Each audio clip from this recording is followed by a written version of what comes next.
वो इधर गए, मैं उधर चला।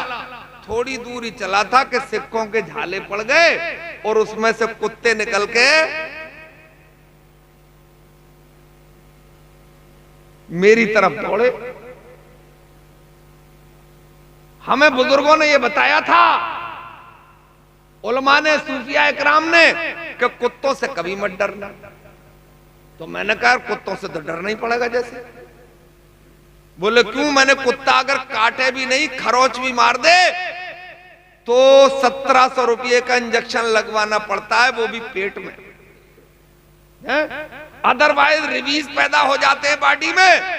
फिर पानी में कुत्ता, खाने में कुत्ता, आगे कुत्ता, पीछे कुत्ता, दाएं कुत्ता, बाएं कुत्ता।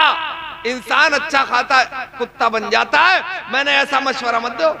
अरे बोले मौलवी होके ऐसी बातें कर रहे हो। मैंने कहा आगे बोलो। बोले तुमने कुरान नहीं पढ़ा? मैंने कहा अल्हम्दुलिल्लाह।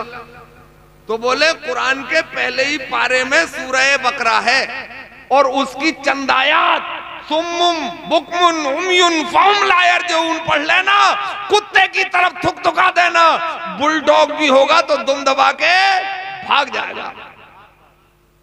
हमने कहा आने तो निमट लेंगे, हमें तो याद ही है और कुरान पे हमारा ईमान भी है। बोलो है या नहीं है? मैंने आने दो। हम इंतजार ही कर रहे थे और कुत्ते करीब आ गए। एक होता तो निमट लेते, हमारी सरसरी नजर पड़ी तो 5 थे। और अब हमने कोशिश की कि आयात याद आ जाए। हम हड़बड़ा गए और वो आयात हमें याद ही नहीं आई। जहन ने काम ही नहीं किया, हड़बड़ाए। अब एक ही रास्ता था कि भैया भाग लो। ये जानते हुए भी कि कुत्तों की बराबर नहीं भाग पाएंगे और वो है 5, चारों तरफ से घेर लेंगे, फमोड़ देंगे, मगर यार फिर भी भागे, क्योंकि जान तो सबको प्यारी होती है। थोड़ी दूरी भागे थे, पैरों का न समझा हुआ रास्ता, ना देखा हुआ रास्ता, पैर ऊंचे नीचे में पड़ गए और हम पटकी खा गए। कुत्ते भी बिल्कुल ऊपर आ गए। और ये गुजारिश भी करेंगे कि जलसे को बराए तफरी नहीं, जलसे को बराए इस्लाही समझें। बात यहाँ से शुरू कर रहा हूँ कि अल्लाह तबारक व ताला ने इस कायनात की तख्लीक फरमाई। अब तक दुनिया वालों ने खोजा कि 18,000 अक़साम की मखलूक़ात हैं। ये दुनिया वालों की तलाश है। मगर इन तमाम मखलूक़ात में सबसे आला, सबसे अफजल, सबसे बेहतर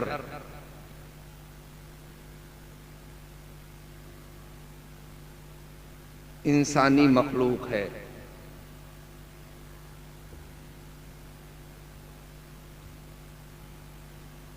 हालांकि अल्लाह तबारक व ताला ने आपसे ज्यादा ताकतवर मखलूकात भी पैदा फरमाई। जैसे हाथी सूंड घुमा दे तो 10-20 को गिरा दे, किसी पे पैर रख दे तो जमीन में धंसा दे। हा? असल में यह भी आपके जीके में इजाफा करूं कि जिसे हम सूंड कहते हैं, हकीकत में वो हाथी की नाक है। इतने कदो कामत का जानवर अल्लाह ने पैदा किया, झुक के खा नहीं सकता था, तो इतनी लंबी नाक बना दी कि उससे नाक का भी काम लिया जा सके और खाने पीने का भी काम। वो सब उसकी कुदरत है। मगर वो भी 4 पैरों पे खड़ा है। शेर, पता चल जाए कि फला इलाके में शेर लगता है तो लोग रास्ता बदल देते हैं। अल्लाह ने इतनी ताकत दी है शेर को कि वो अगर चाहे तो एक सांस में समंदर पार कर जाए, मगर वो भी खड़ा 4 पैरों पे। मगर ये लागर सी मखलूक जिसे हम इंसान कहते हैं, अल्लाह तबारक व ताला ने इसे ये एजाज बख्शा कि इसे दो पैरों पे खड़ा फरमाया ताकि सरबुलंदी की जिंदगी गुजार सके। और इसी के सर पे करमना बनी आदम का ताजे जर्री रखा, अशरफुल मखलूकात के लक़ब से मुलक़्क़ब किया। इसी इंसान को यह एजाज हासिल है कि अल्लाह की नूरी मखलूक यानी फरिश्तों ने इसके जद्दे आला को सजदा किया। कुरान में रब्बे कदीर ने फरमाया, लक़द खलक़नल इंसान फी अहसन तक़वीम, हमने इंसान को अच्छी वज़ाक़ता में पैदा किया। और इसी नस्ल इंसानी में नबुव्वत और रिसालत का सिलसिला शुरू फरमाया। ये सिलसिला भी क्लोज कर दिया हमारे आपके पूरी कायनात के आका व दाता जनाब मोहम्मदुर रसूलुल्लाह सल्लल्लाहु ताला अलैहि वसल्लम पर। मगर इस नस्ल में अभी औलिया अल्लाह का सिलसिला जारी है और क़यामत से तकरीबन 40 साल पहले तक ये सिलसिला जारी रहेगा। ये औलिया अल्लाह यानी अल्लाह के दोस्त, ये ऐसी अजीब तख्लीक है अल्लाह तबारक व ताला की कि इन्होंने जो अजूबे दुनिया में किए आज भी पूरी दुनिया अंगुष्ठ बदंदा है। जैसे कि एक पर्सनालिटी है मगर एक वक्त 70 मुरीदों के यहां खाना खा लेती है। एक शख्सियत है 12 बरस पहले कश्ती डूब जाए तो ठोकर मार के किनारे लगा देती है।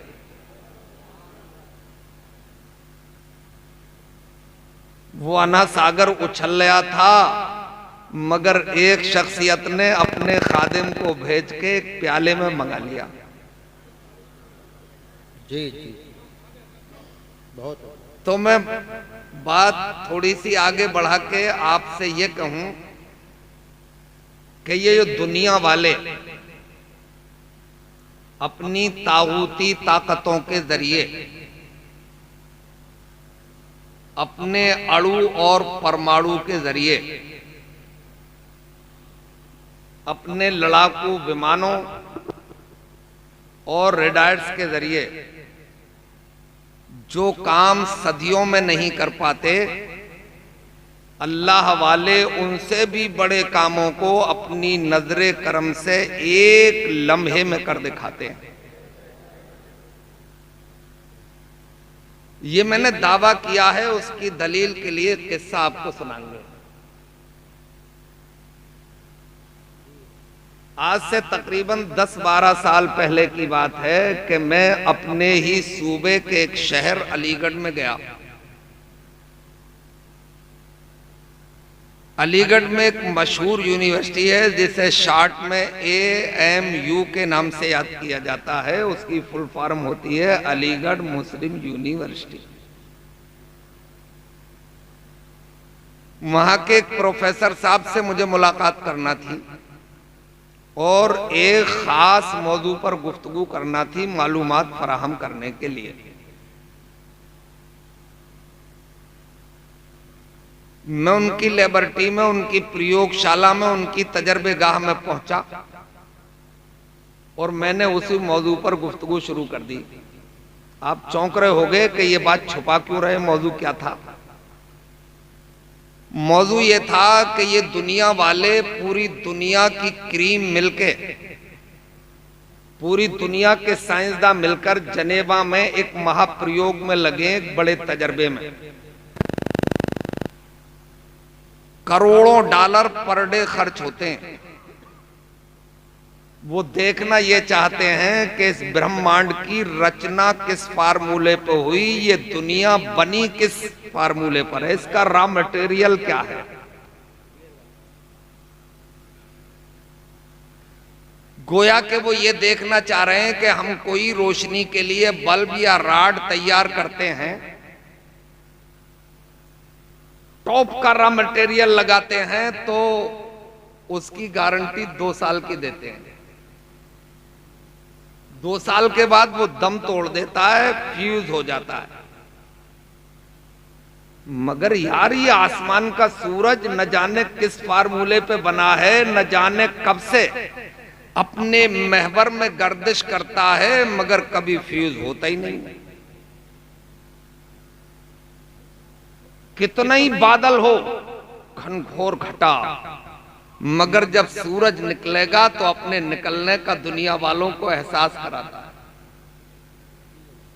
है। हम कोई कुमकुमे अपने त्योहार पे बनाने के लिए, अपने लगाने के लिए तैयार करते हैं, दूसरे साल का कोई भरोसा नहीं। मगर ये आसमान के कुमकुमे जिन्हें हम सितारे कहते हैं, ये चमकते हैं, दमकते हैं, इनमें से एक भी फ्यूज इसमें लगे हुए। तो मैंने पूछा कि अभी तक आपको क्या मिला, कहां तक पहुंच गए? तो उन्होंने मुझसे कहा कि यार अभी तक तो वही मिला है जो अल्लाह के कलाम कुरान में है या मुस्तफा जाने रहमत के फरमान में है।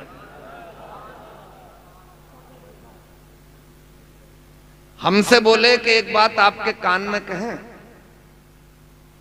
मैंने कहा कह दो कान में। हम तो स्टेज शो करने वाले लोग हैं, हम तो पूरे जहान में कहेंगे। बोले आप कहीं कह देना, मगर हम तो आहिस्ता से ही कहेंगे। मैंने कहिए। तो बोले मुझे ऐसा लगता है कि जब हमारा ये तजर्बा मुकम्मल हो जाएगा,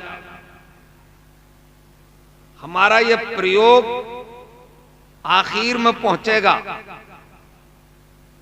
तो जितने साइंसदान उसमें मौजूद हैं उनमें से अक्सर कलमा पढ़ लेंगे और गुलाम मुस्तफा बन जाएंगे। मैंने कहा बड़ी बात बोल रहे हो?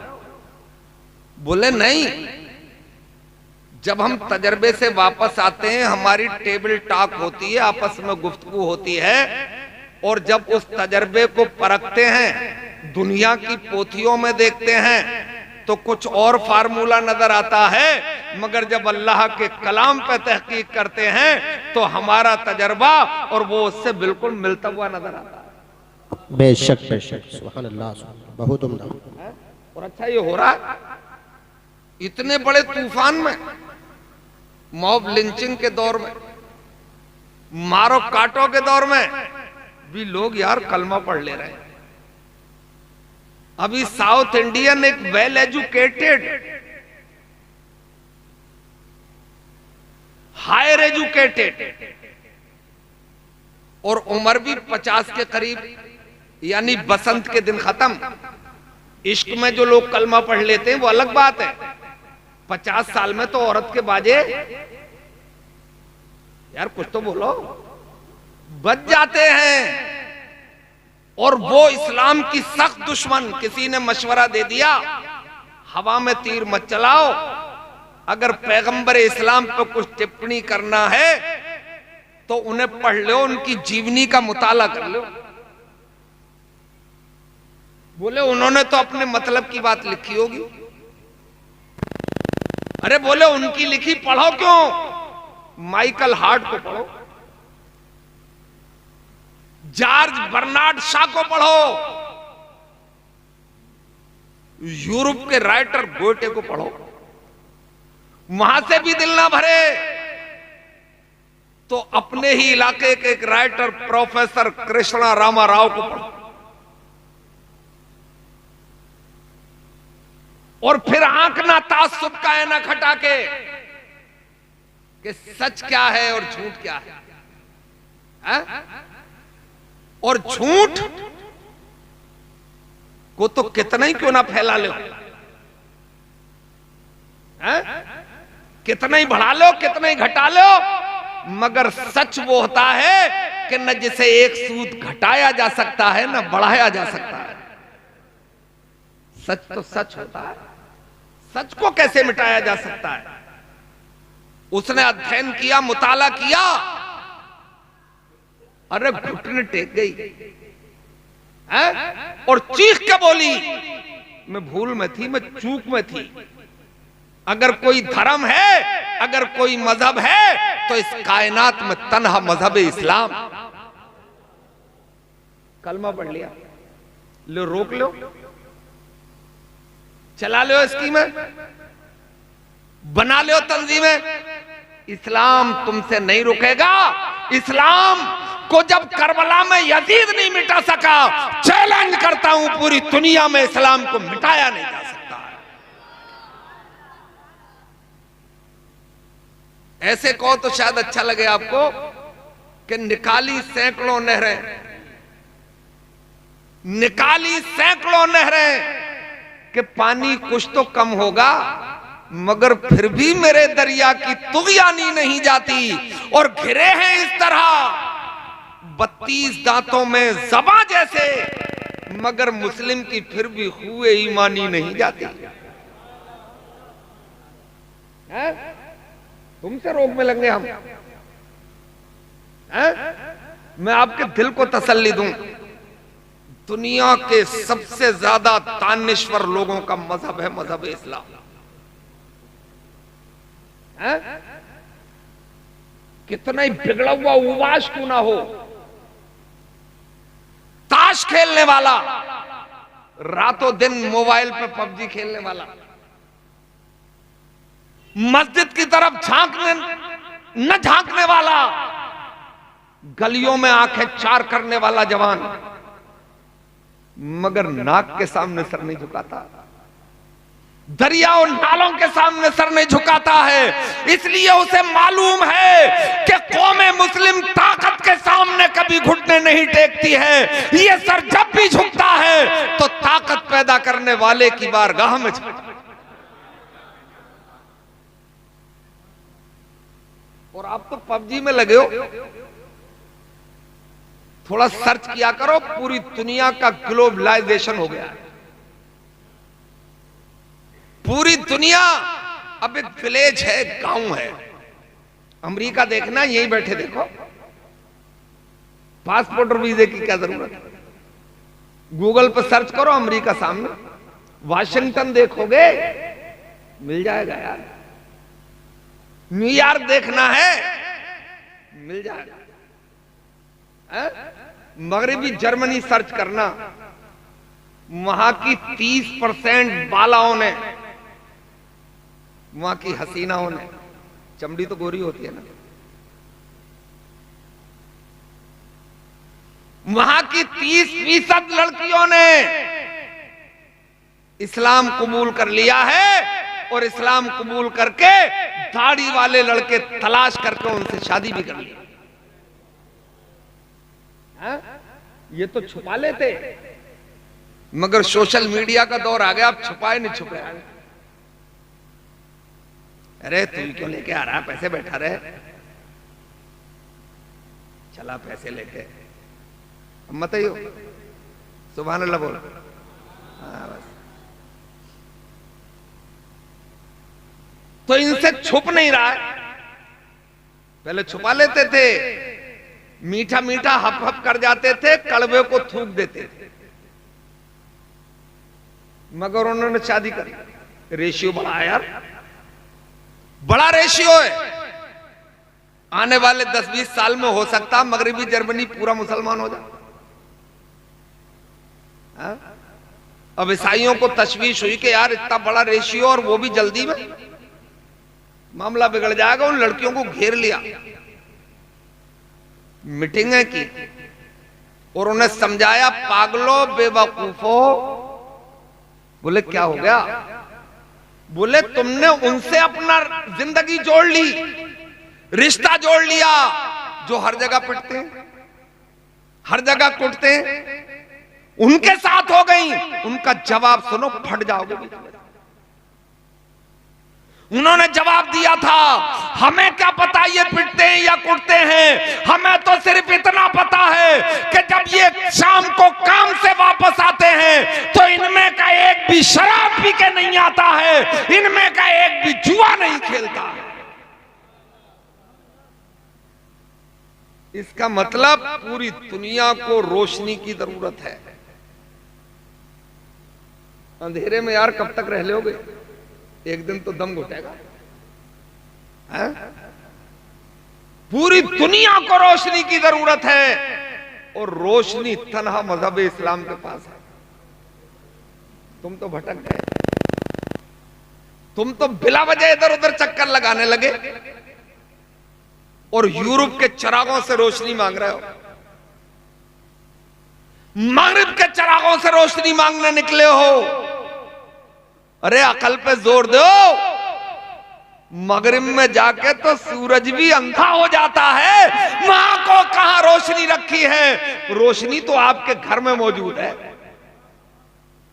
इसलिए कि आपके घर में अल्लाह का कलाम कुरान मौजूद है, मुस्तफा जाने रहमत का फरमान मौजूद है। तुम्हारे घरों में 5 वक्त अजान की आवाज पहुंचती है। हाँ, तो फिर तुम कैसे भटक गए? बरेली वालों ने कहा कि फिर के गली गली तबाह, फिर के गली गली तबाह, ठोकरें सबकी खाएं क्यों, और दिल को जो अक्ल दे खुदा तेरी गली से जाएं क्यों। जो मैजिक आप देख रहे हैं, जादू, कि अमेरिका कामयाब हो गया, शोर है ना। बोले मौलवियों जलसे ही करते रहोगे, चंद्रयान 3 चांद पे पहुंच गया। यार कितना शोर मचाया इन्होंने। कोई तैयारा इनका चंद्रयान 3 के नाम से चांद पे पहुंच गया। यार इतनी डिबेट्स, इतनी बहसें, ऐसा लग रहा है कि शायद पूरे हिंदुस्तान को चांद की दुनिया पे लेके जाएंगे, वहीं बसेंगे। अच्छा, जैसे वहां बस भी जाएंगे तो कौन सा तीर लग जाएगा? वहां चले जाओगे तो सब गूंगे हो जाओगे। वहां वेव्स नहीं है, वहां तरंगे नहीं है, वहां लहरें नहीं है। बोलोगे तो मगर आवाज रन नहीं करेगी, क्योंकि ये आवाज तो वेव के जरिए जाती है ना, तरंगों के जरिए। भाई आप अपने मोबाइल से बंबई बात कर रहे हो, तार लगा हुआ है कोई? बताओ, कोई वायर है? नहीं, ये आवाज जो जाती है लहरों पे जाती है, तरंगों पे जाती है। अब मैं यहां एक बात ये भी बता दूंगा आपको, ये लोग जो चीख रहे हैं, बच्चे मान जा भाई, मान जा, मान गया, बहुत अच्छा बच्चा है। अच्छा, बच्चों का होना भी बहुत जरूरी है। एक बुजुर्ग का कौल है कि जिस दिन मसाजिद की पिछली सुफूफ से बच्चों की आवाजें सुनाई देना बंद हो जाएंगी, समझ लेना उसी दिन से आपका फ्यूचर, आपका मुस्तकबिल, आपका भविष्य अंधकार में चला जाएगा। जब ये आएंगे कुछ दिन शोर मचाएंगे, उसके बाद कुछ सीखेंगे, उसके बाद 5 वक्त नमाजी बन जाएंगे इंशाल्लाह। क्योंकि कुछ काम देखने से भी आते हैं, है ना। जैसे जुमे में हाउसफुल, उसी दिन की असर में गायब। ईदैन में जगह नहीं मिल रही है, जोहर में गायब। भाई बच्चों, अब तुम यार शैतानी कर रहे हो, फिर तुम्हें पीछे बैठे लाऊंगा स्टेज के, देख लेना अगर कोई बोला तो, है ना। वजह नस्लों ने देखा कि अब्बा जुमे के दिन ही जरा सज धज के जाते हैं, यही जरूरी है। अगर अब्बा जोहर में भी सज के गए होते, असर में भी गए होते, फजर में भी कोहरे का सीना फाड़ के मस्जिद पहुंच गए होते, तो नस्ल के 90% नमाजी होते, है ना। तो सीखो, एक एक चीज से सीखो। तो मैं बता रहा था कि ये मोबाइल, ये अजूबा है हाथ में। यार लंदन क्यों ना बात कर लो, मगर ये जो दावा है टेक्नोलॉजी वालों का कि ये हम इसके मूजिद हैं, हम इसके जनक हैं, झूठ है। मूजिद तो पूरी कायनात का अल्लाह ही है, सबका खालिक, सबका मालिक, सबका राज़िक अल्लाह ही है। अलबत्ता इनकी तलाश है, इनकी कोशिश है, इन्होंने तलाश लिया है। हम सो गए, उन्होंने तलाश के अजूबा कर दिया। हालांकि हम जागे होते तो तलाश हमारी होती। हम सो गए, जागे नहीं। मुझे ये नहीं है जैसे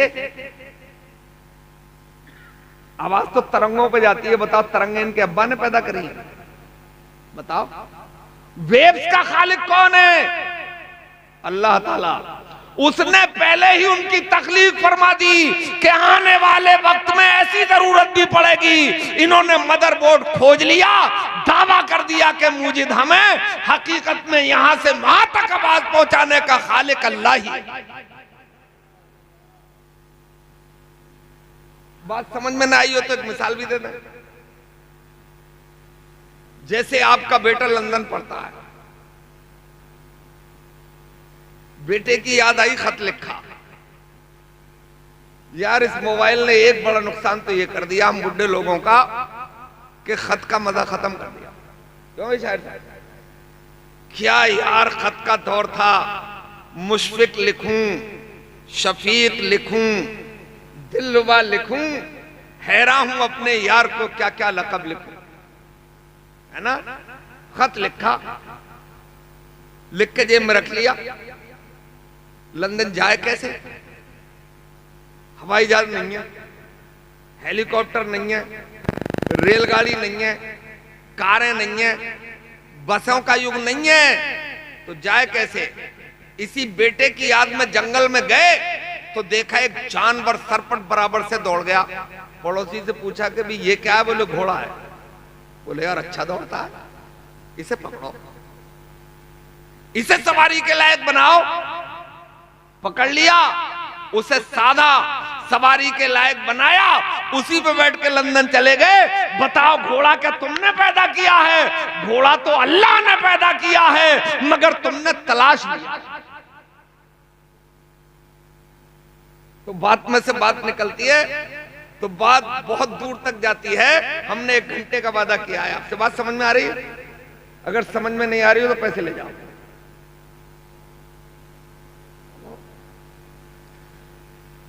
तो मैं ये यहां से बात मैंने शुरू की थी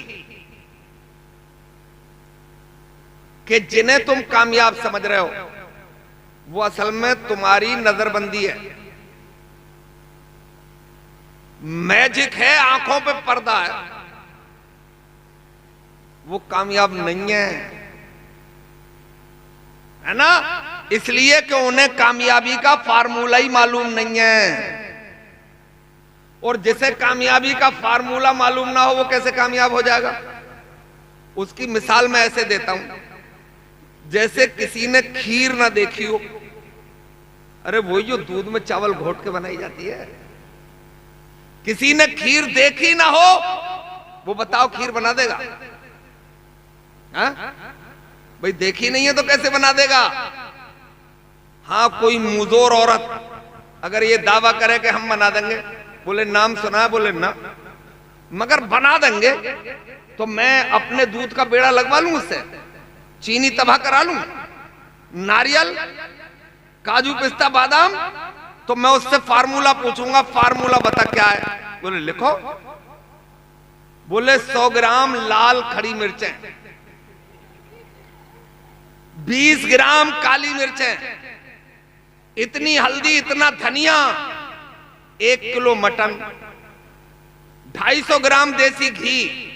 बताओ ये फार्मूला खीर से मिलता है? ये फार्मूला तो स्टू से मिल जाए। है ना? तो उन पगलों को पता ही नहीं है कि कामयाबी का फार्मूला क्या है।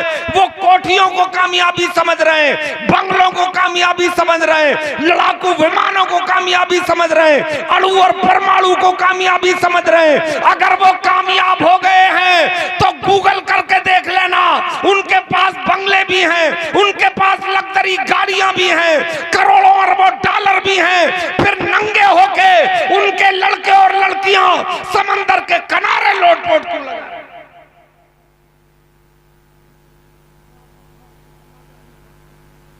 इसका मतलब कोठी में सुकून नहीं मिल रहा है, बंगले में सुकून नहीं मिल रहा है, लग्जरी गाड़ियों में सुकून नहीं मिल रहा है, करोड़ों डॉलरों में सुकून नहीं मिल रहा है। किसी गुलाम मुस्तफा से जाके पूछ लेना, वो ईशा की नमाज पढ़ के चैन की नींद सो जाता है, इसलिए कि अल्लाह ने उसके दिल पे सुकून नाज़िल कर दिया।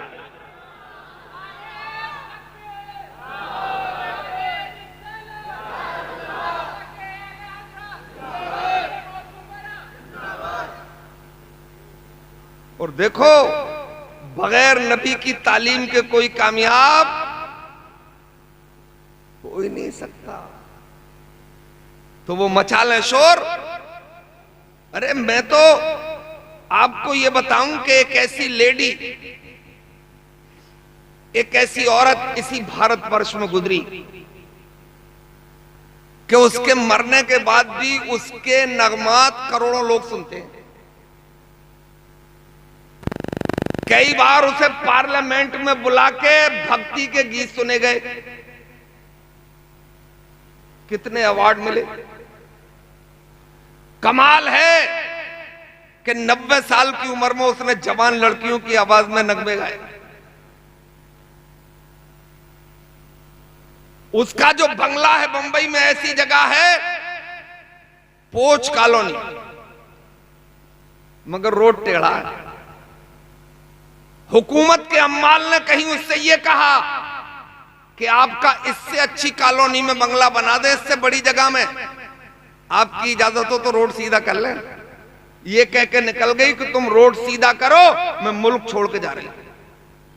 ये पार्लियामेंट को pता चला, पार्लियामेंट में बुला के पूरे पार्लियामेंट ने उससे माफी मांगी।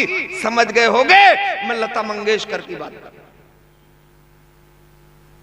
आज से 10 साल पहले इंडिया टुडे वालों ने उनका इंटरव्यू लिया। बोले आवाज की बेताज बादशाह, दौलत के अंबार आपके पास, अवार्ड के अंबार आपके पास, नौकर चाकर आपके पास। आपने कभी मार्केट की तो हिंदुस्तान के किसी मार्केट में गई नहीं। अमेरिका गई, लंदन गई, जर्मनी गई, बोलो कैसा लग रहा है? जवाब सब। उसने जवाब दिया, बोले तुम पूछ रहे हो कैसा लग रहा है, मैं जीना ही नहीं चाहती। अरे बोले क्या कह रही हो?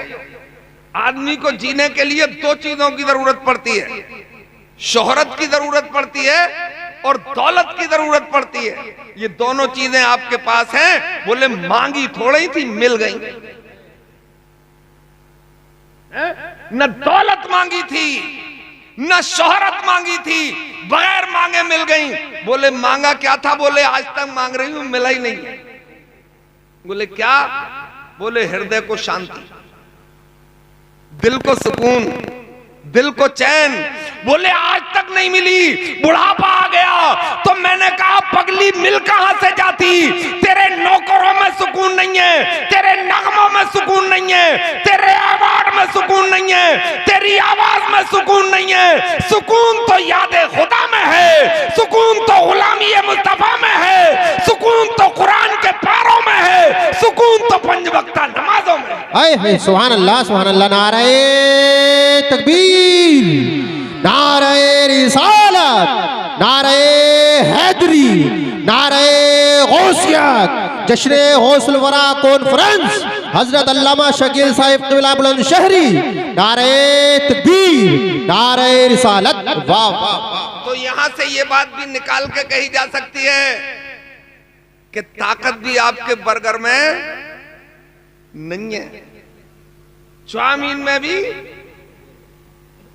काजुओ, पिस्ताओ, बादामो, अखरोट में भी ताकत नहीं है, आपके मटन में भी नहीं है, आपके चिकन में भी नहीं है, आपके तंदूर में भी नहीं है, आपके केलाओं सेबो अंगूर में भी नहीं है। अगर यही बात है तो हैदर कर्रार नजर के सामने देखो कि हैदर कर्रार है, 3 दिन से खाना नहीं खाया है, हाथ में 40 किलो की जुल्फिकार हैदरी है और सामने खैबर का किला है, इल्लल्लाह का नारा लगाया जाता है और खैबर के किले के दरवाजे को उखाड़ दिया जाता है। इसका मतलब ताकत भी याद खुदा में है, ताकत भी गुलामी मुस्तफा में है, ताकत भी कुरान की तिलावत में है, ताकत भी खुदा को याद करने में है। एक दिन हैदर कर्रार अखरोट तोड़ रहे थे, नहीं टूट रहा था। किसी ने कहा हजरत ये अखरोट, और फिर वो बाबे खैबर, खैबर का दरवाजा आपने देखा और इरशाद फरमाया दूसरा अगर कोई खैबर हो तो ले आ, फिर तोड़ दूंगा। बोले हजरत ये अखरोट, अरे बोले पगले इस अखरोट पर सिर्फ हाथ की ताकत का इस्तेमाल किया जा रहा है, मगर जिस दिन खैबर सामने आएगा उस दिन गुलामी मुस्तफा की ताकत का इस्तेमाल किया जाएगा, फिर ईमान की ताकत का इस्तेमाल किया जाएगा और ईमान की ताकत के सामने दुनिया की कोई ताकत कभी ठहरती नहीं है।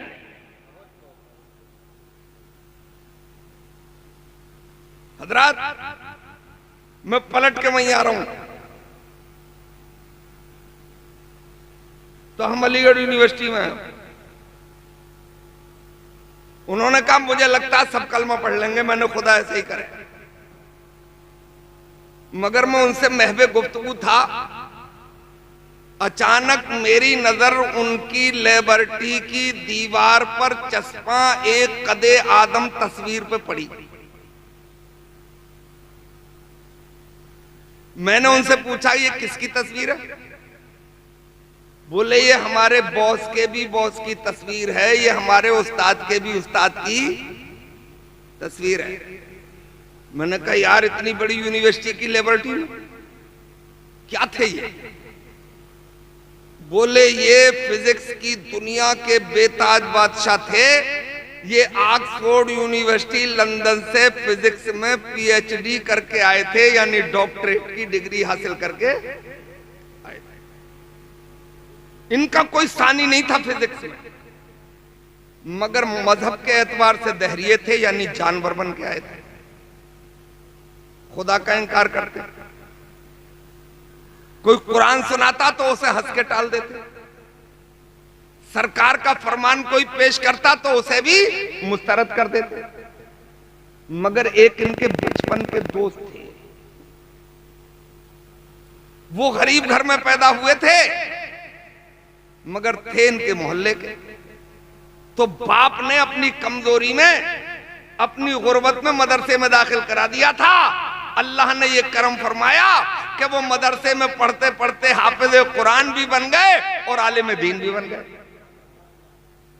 मगर ये बड़े घर में पैदा हुए थे, सीधे सीबीएसई बोर्ड में गए,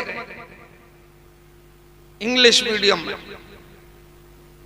और वहां से पढ़ते पढ़ते ये लंदन गए और लंदन से पीएचडी करके लौटे तो मजहबन जानवर बन के लौटे। मगर वो बचपन के दोस्त इनसे मुलाकात के लिए जाते थे। सुना है बचपन की मोहब्बत बड़ी अलबेली होती है, आसानी से जाती नहीं है ना, दिल को लग जाती। वो जाते इन्हें समझाते कि यार तुझ जैसे प्रोफेसर इस दुनिया में तुझसे पहले भी हुए, आए जलवे बखेरे, मौत आई मर गए, तू भी एक दिन मर जाएगा, ऐसा कर अब भी सुधर जा। मगर वो मौलवियों की कही जाने वाली और सुने जाने वाली बात कह के हंस के टाल देते, मगर वो भी इतने लागू के पीछे हटने को तैयार नहीं। अच्छा हमारी जिम्मेदारी भी है, अगर कोई हमारे समाज का बेटा बिगड़ ले आए, धुतकार के भगा दोगे, लठिया के भगा दोगे, हमारी जिम्मेदारी है कि उसे प्यार से समझा के राह रास्त पे लाए, और जब अतमा में हुज्जत हो जाए फिर तर्क कर दे, फिर छोड़ दे, मगर पहले तो कोशिश करें, हैं? और पहले ही धुतकार दोगे तो बिगड़ जाएगा। तो वो इसी जिम्मेदारी में लगे हुए थे। एक दिन घर में बैठे बैठे सोच रहे थे कि यार ये मेरे समझाए तो समझता नहीं, ये मेरे मनाए तो मानता नहीं, क्यों ना इसे यार बरेली लेके चलूं। बरेली में आला हजरत के शहजादे हुजूर मुफ्ती आजम हिंद अलैहि रहमत व रिजवान की बारगाह में लेके चलूं, शायद इसके फिजिक्स का नशा उतर जाए, शायद इसकी दहरियत का मर्डर हो जाए। ये सोच ही रहे थे कि अंदर से आवाज आ गई, बोले काम हो जाएगा। अंदर से मतलब दिल से, ये अच्छा होने वाले काम की दिल गवाही ये देता। जब अंदर से भी यकीन हो गया तो अब इसी जुंग में, इसी दीवानगी में, इसी मस्तानगी में उठे, क्लासरूम में पहुंच गए। प्रोफेसर साहब क्लास ले रहे थे, बोले भाई प्रोफेसर साहब रुक जाओ। बोले यार मुल्ला जी तुम तो इस वक्त पे आते नहीं थे। बोले इमरजेंसी में आए। बोले इमरजेंसी क्या है? बोले यार जरा बरेली चलना है। बोले कोई काम है? बोले ऐसे घूमने चलेंगे। अरे बोले मैंने आज तक सुना था कि ये मौलवियों की टोली पागल होती है, आज पूरा यकीन हो गया कि ये पूरे ही पागल होते हैं। बरेली में घूमने के लिए क्या रखा? पिकनिक के लिए क्या है? अगर घूमने का इरादा सीधे हो मुल्ला जी हो तो मैं अगले महीने लंदन जाऊंगा, मेरे साथ चलना। वहां के ओवरब्रिज दिखाऊंगा, वहां की फलक बोझ बिल्डिंगें दिखाऊंगा, वहां के पार्क दिखाऊंगा, वहां के क्लब दिखाऊंगा, और उन क्लबों में घूमती हुई आधी हसीना, नंगी हसीनाएं दिखाऊंगा, मगर मैं बरेली बिल्कुल नहीं जाऊंगा। और अगर हिंदुस्तानी में चलना है तो कश्मीर चलेंगे, हजरत बल देखेंगे, निशात गार्डन देखेंगे, शालीमार देखेंगे, ढल झील देखेंगे, वहां की खूबसूरत पहाड़ियां देखेंगे, वहां के बागीचों में लटके हुए खूबसूरत सेब देखेंगे। भाई बरेली नहीं जाऊंगा। और अगर किधर ही चलना है तो नैनीताल चलेंगे, अल्लीताल मल्लीताल देखेंगे, बागेश्वर देखेंगे, अल्मोड़ा देखेंगे, रानी खेत देखेंगे, भवाली की फजाओं में घूमेंगे। बोले फंस गई चिड़िया जाल में। बोले प्रोफेसर साहब नैनीताल भी चलेंगे, अल्लीताल मल्लीताल भी देखेंगे, बागेश्वर भी चलेंगे, अल्मोड़ा भी चलेंगे, भवाली भी चलेंगे, मगर अलीगढ़ से कोई बाईपास है ही नहीं, बरेली हो गई तो चलेंगे। बोले चल यार बरेली भी चलेंगे।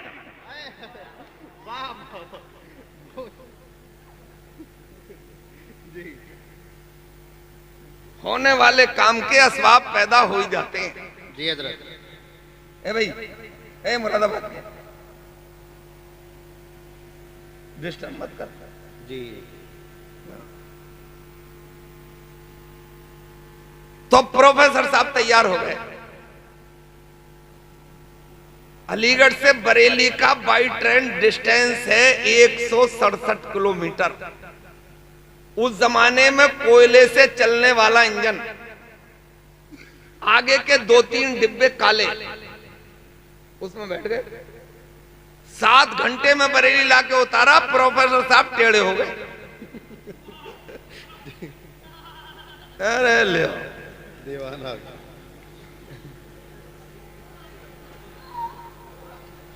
बैठ जाओ, बैठ जाओ।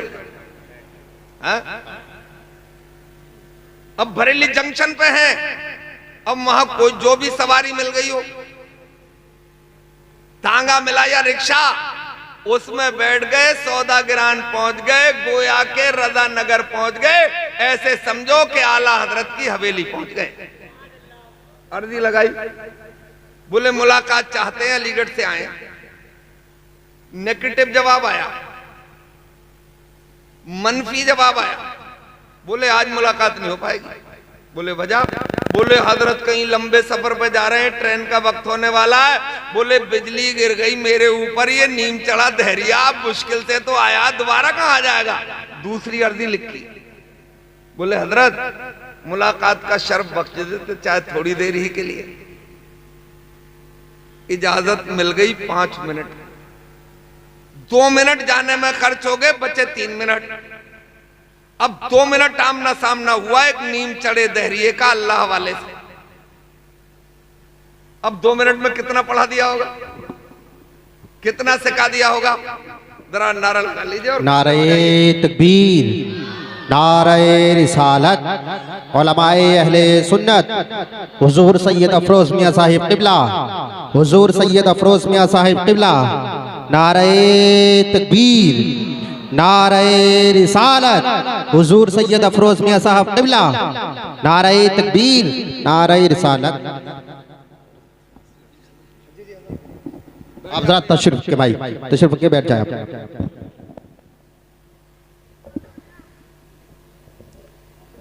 हजरत तशरीफ ले आए, इनका दीदार करिए, बाद में इनके जलवे भी आप देखें। बेहतरीन बयान, मुदल्लल, मुफस्सल, मालूमाती, निकाती बयान। तो सुभान अल्लाह बोल लो एक बार ताकि तवज्जो बन जाए। सुभान अल्लाह। 2 मिनट आमना सामना हुआ और ये वापस अभी मेन गेट से बाहर नहीं हुए थे कि अपने बचपन के दोस्त आलिम दीन के कांधे पे हाथ रख के रोक लिया, बोले रुक जा। बोले क्या हुआ? बोले तीर चल के बिल्कुल निशाने पे लग गया। बोले क्या हो गया? बोले हो ये गया कि अब मेरी पूरी जिंदगी फिजिक्स की तहकीक में नहीं बल्कि कुरान की तहकीक में गुजरेगी। अब मेरी पूरी जिंदगी गुलामी मुस्तफा में गुजरेगी। अब मेरी पूरी जिंदगी 5 वक्ता नमाज पढ़ के गुजरेगी। अब मेरी पूरी जिंदगी चेहरे पे नूरानी दाढ़ी सजा के गुजरेगी। बोले मतलब? बोले अब तक मैंने सुना था कि इल्म सीना भी कोई इल्म होता है, इल्म लदुन्नी भी कोई इल्म होता है। आज मैंने अपने माथे की निगाहों से देख लिया है, अब मेरे पूरे जिस्म में इस्लामी रंग पैदा हो गया। अब जरा संभल के दानिश्वर लोगों सोच के बताओ, 2 मिनट में किसी को कुछ पढ़ाया जा सकता है? बड़े से बड़ा तालीम, बड़े से बड़ा टीचर, बड़े से बड़ा मास्टर, बड़े से बड़ा फलासफर 2 मिनट में किसी को कुछ पढ़ा सकता है? बताओ सोच के। नहीं पढ़ा सकता। आप दानिश्वर निकले, जवाब सही दे दिया आपने, मगर 2 मिनट में पढ़ाया तो नहीं जा सकता, अलबत्ता पिलाया तो जा सकता है। बेशक बेशक बोलो। मगर जब दुनिया वाले पिलाते हैं तो प्यालों से पिलाते हैं और उसका नशा कोई तुरशी उतार देती है। मगर जब अल्लाह वाले पिलाते हैं तो वो प्यालों से नहीं बल्कि नजरों से पिलाते हैं और उसका नशा कोई तुरशी उतार नहीं पाती है। उसी नशे में झूमता हुआ दीवाना जन्नत की बहारों तक पहुंचता। बेशक बेशक, सुभान अल्लाह। तभी तो कहा शायर ने कि तैबा से मंगाई जाती है, सीनों में छुपाई जाती है, तौहीद की में प्यालों से नहीं नजरों से पिलाई जाती है। अब बताओ ये काम तोप से हो सकता था? बताओ गोलों से हो सकता था? अणु और परमाणु से हो सकता था? ये काम तो निगाहे मर्द मोमिन से ही होता है। तभी तो मैं कहता हूं अगर अल्लाह वालों से लो लगाओ तो वो कश्ती डूबने नहीं देते हैं? उसकी कश्ती किनारे से लगी जाती है। एक शेर पढ़ेंगे, थोड़ा सांस ले लें तो तरज में भी पढ़ेंगे। अरे कश्ती डूबेगी कैसे भंवर में, अरे कश्ती डूबेगी कैसे भंवर में, अरे पार हो जाएगी एक नजर में, जबकि मल्लाह है गौसे आज़म इब्ने हैदर बेकारे मदीना। तो वो कश्ती डूबने नहीं देते, मगर खाली किस्से नहीं सुनना है, दास्तान नहीं सुनना है, बल्कि उनकी जिंदगी पे तहकीक करके उनके बताए हुए रास्ते पे, है ना। एक बार हुआ ये कि एक बार हमारी कश्ती हिचकोले खा गई,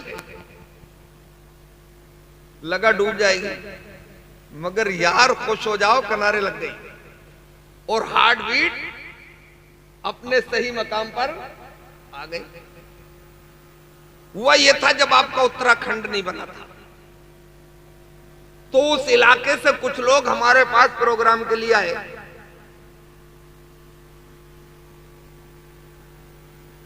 कि फला तारीख में जनवरी का महीना आपकी तकरीर होना है, दावत देने आए। हम तो आपके यहां नहीं आ पाएंगे। मैंने कहा किसी और को भेज दें। बोले नहीं, जिंदा या मुर्दा चाहिए आप। और आप तो घबरा रहे हैं।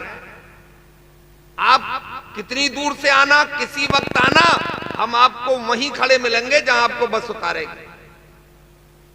मैंने कहा चलो ठीक है। इलाहाबाद गए थे, लौटे तो उनकी बताई हुई जगह पर उतरे तो 9 बज गए थे। जनवरी के 9 बहुत देर में बजते हैं। और जब हम उतरे तो हम तो चौड़े थे, यार हमें तो रिसीव करने आए होंगे। और मौसम का मिजाज बरहम, बिजली कड़क रही, हल्की हल्की बारिश, तेज हवाएं और जनवरी का।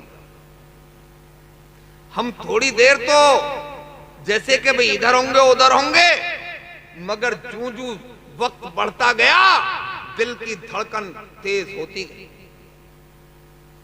और हमारा आलम यह कि टुक टुक दीदम तम न कशीदम, इधर उधर देख तो रहे टुकुर टुकुर, मगर जबान खोलने की हिम्मत नहीं। क्योंकि बराबर में ईख के खेत, हवा से आपस में पत्ते टकरा जाते तो मुझे ऐसा लगता शेर ही आ रहा है। यार डर तो सबको लगता है। अच्छा तुम्हें न लगता हो तो मैं भाई ऐसे आपको डरपोक भी नहीं कहूंगा, मगर मेरे सामने यहां अगर नाग मुंह फैलाता हुआ आएगा तो पतली गली से निकल जाऊंगा, तुम निमटते रहिए। अरे जो लोग चीखते हैं कि हमें बिल्कुल डर नहीं लगता, डर तो इंसान की फितरत है ना। और अपनी जान बचाना भी जरूरी है, उसकी हिफाजत हमारी जिम्मेदारी है। अब हम इधर उधर देख रहे हैं, ना मुकी आदम है ना आदमजाद, क्या करें। इधर उधर देखते हुए हमें बहुत दूर एक बल्ब टिमटिमाता हुआ नजर आया, बूंदाबांदी। आपके जीके में इजाफा करूं, जो 15 जून से 15 अक्टूबर तक बारिश होती है वो पश्चिम की खाड़ी से मानसून उठते हैं। इसके अलावा जो बारिशें होती हैं वो बंगाल की खाड़ी से मानसून उठते हैं। लिखी पड़ी बात। तो हमें बल्ब टिमटिमाता हुआ नजर आया, हमने उसे अपना टारगेट बनाया, खरामा खरामा चल दिए और वहां पहुंच गए। और वहां पहुंचे तो वहां एक खड़ी थी मोटरसाइकिल, उस पर लिखा था पुलिस। मैंने कहा गलत फंस गए हैं। अंधेरे ही भले थे कि कदम राह पर थे, उजाले लाए हैं मंजिल से बहुत दूर आए हैं। मगर फिर तसल्ली दी दिल को, बोले फंस गए तो फंस गए।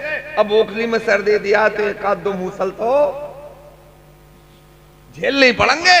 अब माना कोई पुलिस वाला नहीं, वो भी सर छुपाए बैठे थे। कौन मरता है फिर किसी के लिए, सारे झगड़े हैं जिंदगी के। अब उन्हें हम अपनी तरफ मुतवज्जे करना था। तरीका ये निकाला कि उनकी मोटरसाइकिल पे बैठ गए। जैसे ही बैठे तो एक गरजदार आवाज आई, कौन। और भाई हमने भी बिजली की तरह काम किया, उनकी मोटरसाइकिल से कूदे और उस आवाज की तरफ को अपने आप को सरेंडर कर दिया। क्यों कर दिया? इसलिए कर दिया कि हम अकड़े बैठे रहते, उनकी राइफल की गोली चल जाती, अपना काम हो जाता। सुबह को आप अखबार में पढ़ लेते कि रात मुठभेड़ में खूंखार आतंकवादी, जबकि झूठ है। फरेब है, मक्कारी है।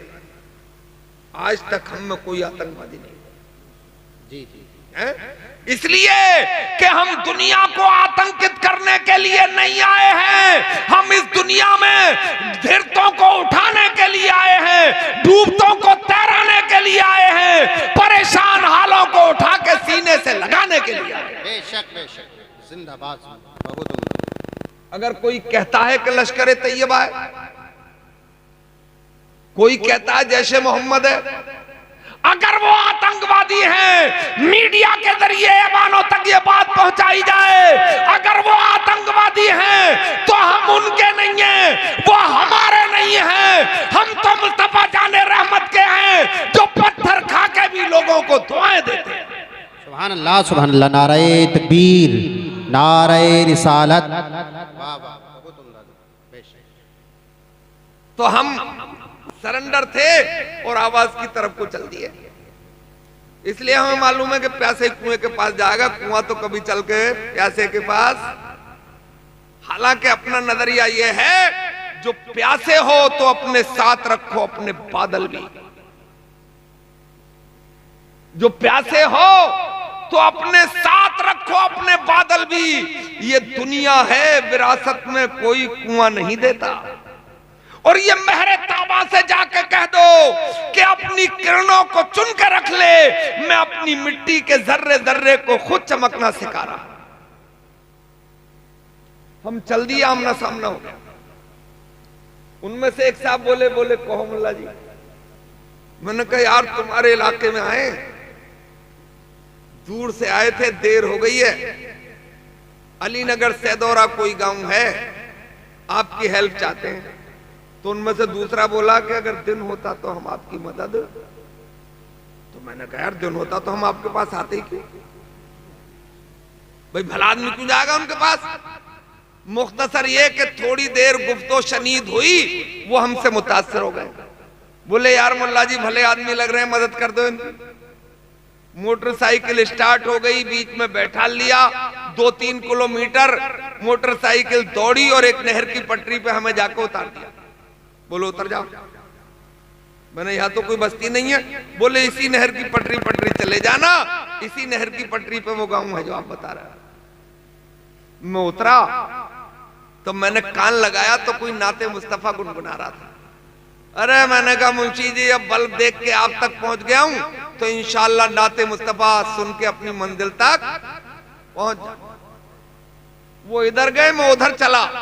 थोड़ी दूर ही चला था कि सिक्कों के झाले पड़ गए और उसमें से कुत्ते निकल के मेरी तरफ दौड़े। हमें बुजुर्गों ने यह बताया था, उलमा ने, सूफिया इकराम ने, कि कुत्तों से कभी मत डरना। तो मैंने कहा कुत्तों से तो डरना ही पड़ेगा जैसे। बोले क्यों? मैंने कुत्ता अगर काटे भी नहीं, खरोच भी मार दे तो 1700 रुपये का इंजेक्शन लगवाना पड़ता है, वो भी पेट में। अदरवाइज रिवीज पैदा हो जाते हैं बॉडी में। फिर पानी में कुत्ता, खाने में कुत्ता, आगे कुत्ता, पीछे कुत्ता, दाएं कुत्ता, बाएं कुत्ता। इंसान अच्छा खाता है, कुत्ता बन जाता है। मैंने ऐसा मशवरा मत दो। अरे बोले मौलवी होके ऐसी बातें कर रहे हो। मैंने कहा आगे बोलो। बोले तुमने कुरान नहीं पढ़ा? मैंने कहा अल्हम्दुलिल्लाह। तो बोले कुरान के पहले ही पारे में सूरह बकरा है और उसकी चंद आयत सुम्मुम बुकमुन उम्युन फहुम ला यरजून पढ़ लेना, कुत्ते की तरफ थुक-थुका देना, बुलडॉग भी होगा तो दुम दबा के भाग जाएगा। हमने कहा आने तो निमट लेंगे, हमें तो याद ही है और कुरान पे हमारा ईमान भी है। बोलो है या नहीं है? मैंने आने दो। हम इंतजार ही कर रहे थे और कुत्ते करीब आ गए। एक होता तो निमट लेते, हमारी सरसरी नजर पड़ी तो 5 थे। और अब हमने कोशिश की कि आयात याद आ जाए। हम हड़बड़ा गए और वो आयात हमें याद ही नहीं आई। जहन ने काम ही नहीं किया, हड़बड़ाए। अब एक ही रास्ता था कि भैया भाग लो, ये जानते हुए भी कि कुत्तों की बराबर नहीं भाग पाएंगे और वो है 5, चारों तरफ से घेर लेंगे, फमोड़ देंगे, मगर यार फिर भी भागे, क्योंकि जान तो सबको प्यारी होती है। थोड़ी दूरी भागे थे, पैरों का न समझा हुआ रास्ता, ना देखा हुआ रास्ता, पैर ऊंचे नीचे में पड़ गए और हम पटकी खा गए, कुत्ते भी बिल्कुल ऊपर आ गए।